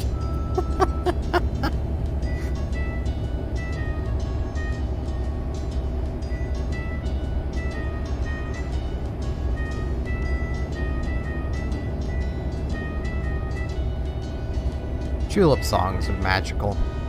It's one thing that with actually having this playlist downloaded, I'd be able to have on screen what song is playing.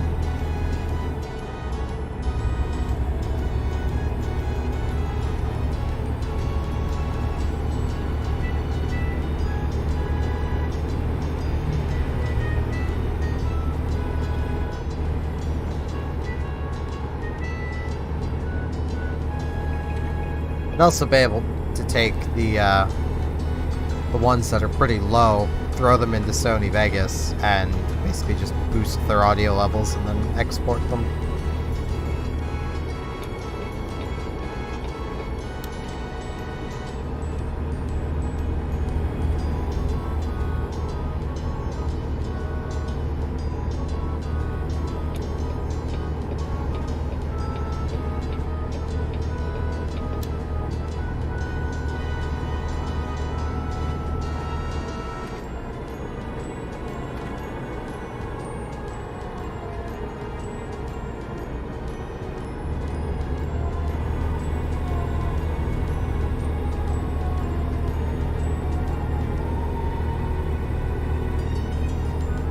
Ugh.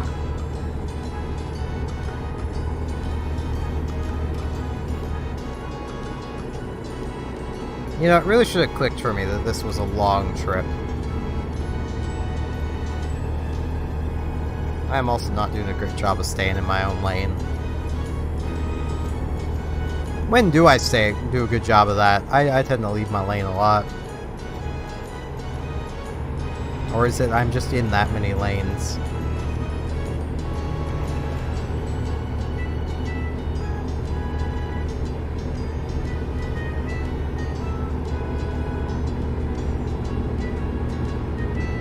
That whole argument, like, you know, arguing point to try to shut someone down that you disagree with is just silly to me. It's like to shout at someone to stay in their lane. Like, you don't know what life experiences they've had, what knowledge they have.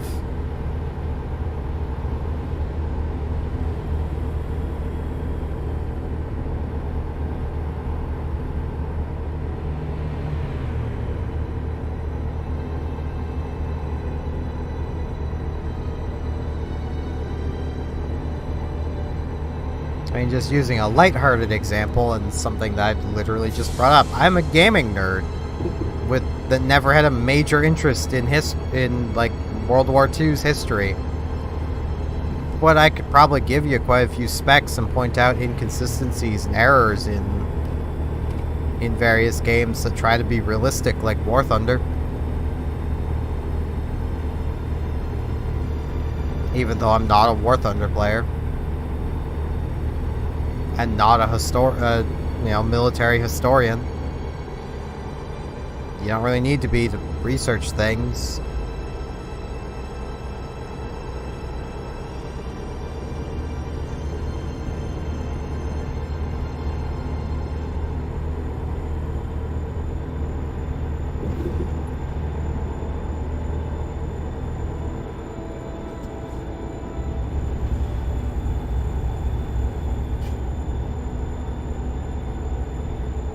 Though usually the stay in your lane comments tend to be more based towards life experience based stuff that's all anecdotal anyway and literally is kind of like it's all subjective.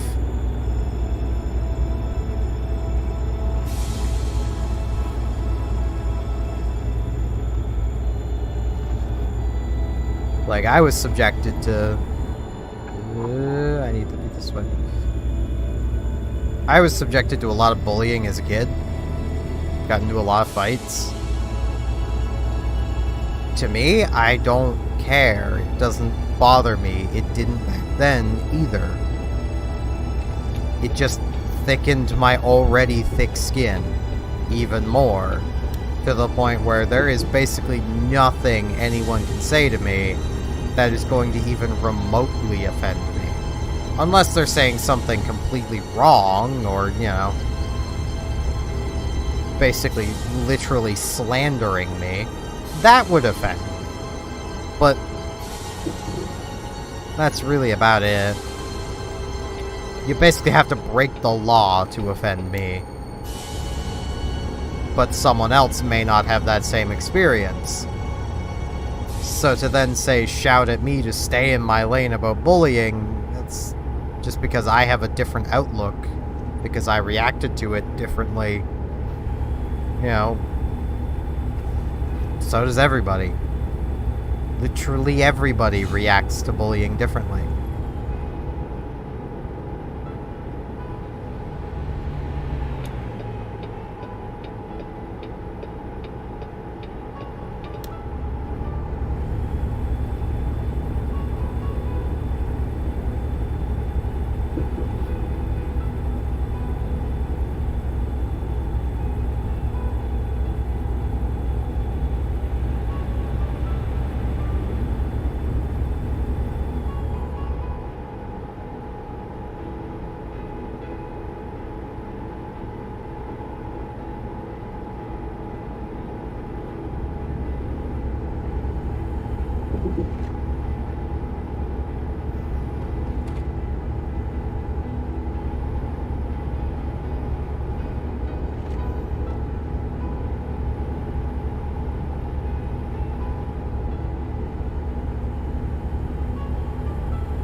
And I swear almost any of these streams, like almost any of my trucking streams, I'll say something that I just, like, I know that it, at some point in the future, and there's a decent chance given how many people are watching, what I said has already offended somebody. But there's a very good chance in the future that's gonna really offend people. That I'm basically trying to shut down the stay in your lane argument. Because I think it's a flawed argument.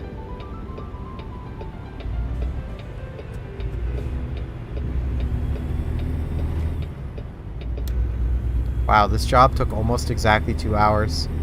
You know, I'm content with that because of how tired I am. I need to sleep, so.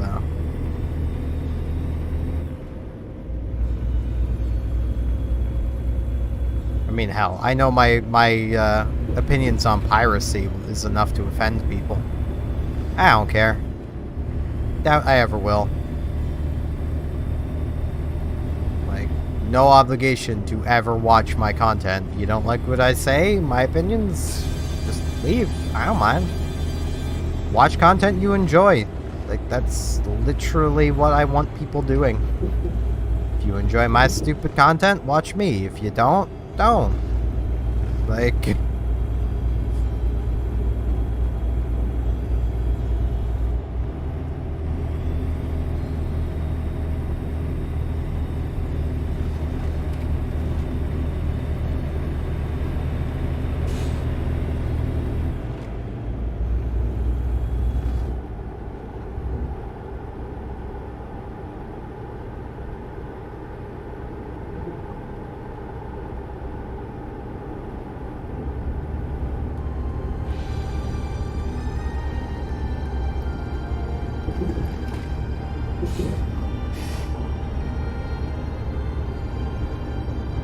There has never and will never be any obligation for any of you to actually watch any of my stuff.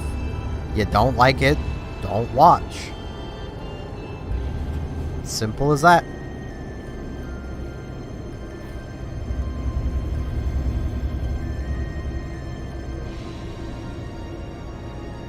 That truck is floating.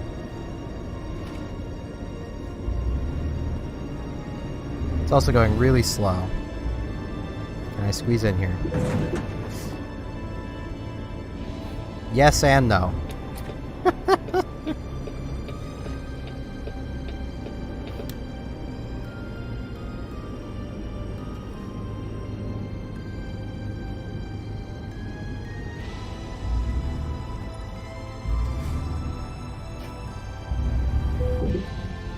God damn it.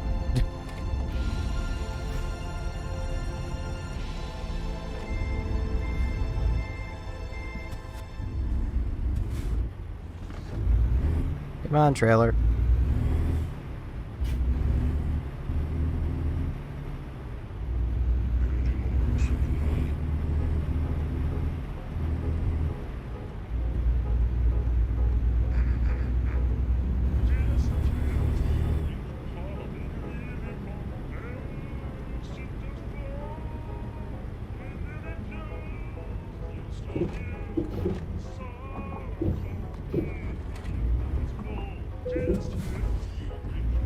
This place is not designed for trucks.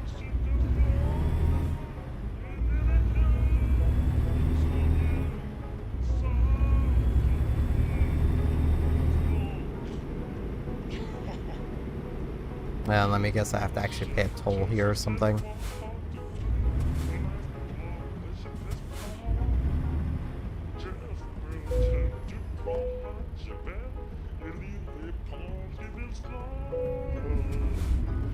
How would you fail the security check?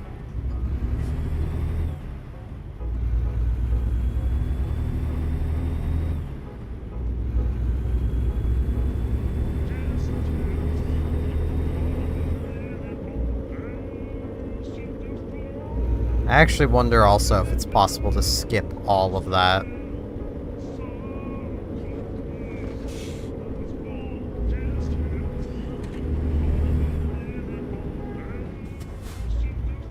I don't want to stop. I'm gonna see if I can get out of here without going back through all of that stuff.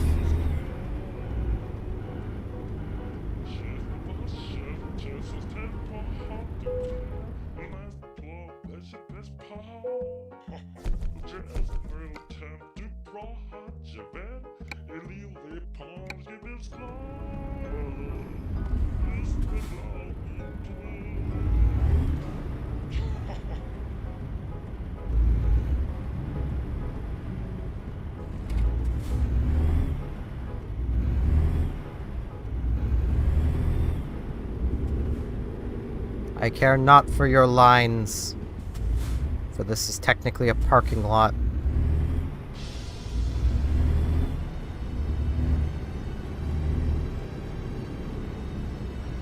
I have a feeling.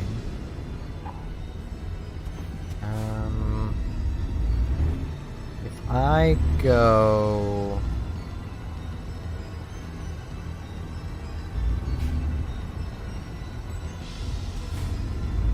Hold on. I got this.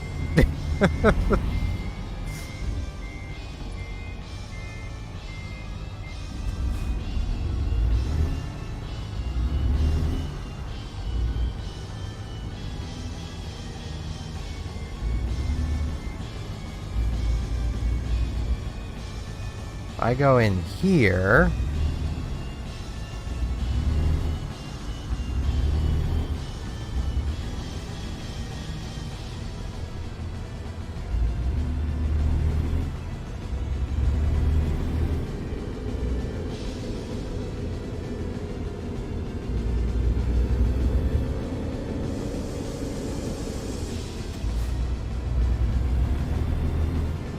I should now be able to basically just get back out to the road.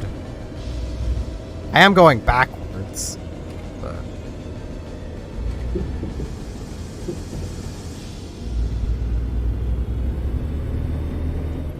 I'm on the road again.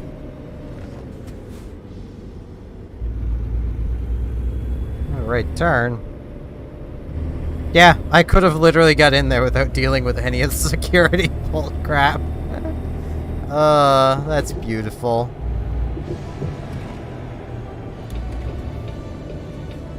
Let's pull in over here to...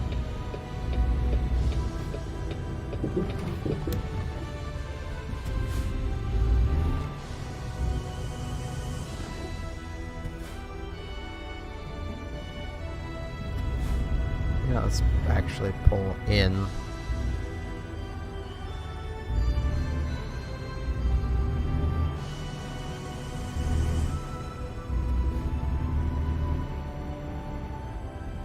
Okay. That is going to be it for today, because I am tired. I would raid someone if I knew anyone to raid. Like, I know the whole thing is just go pick someone and raid them, but I'm also way too tired for that.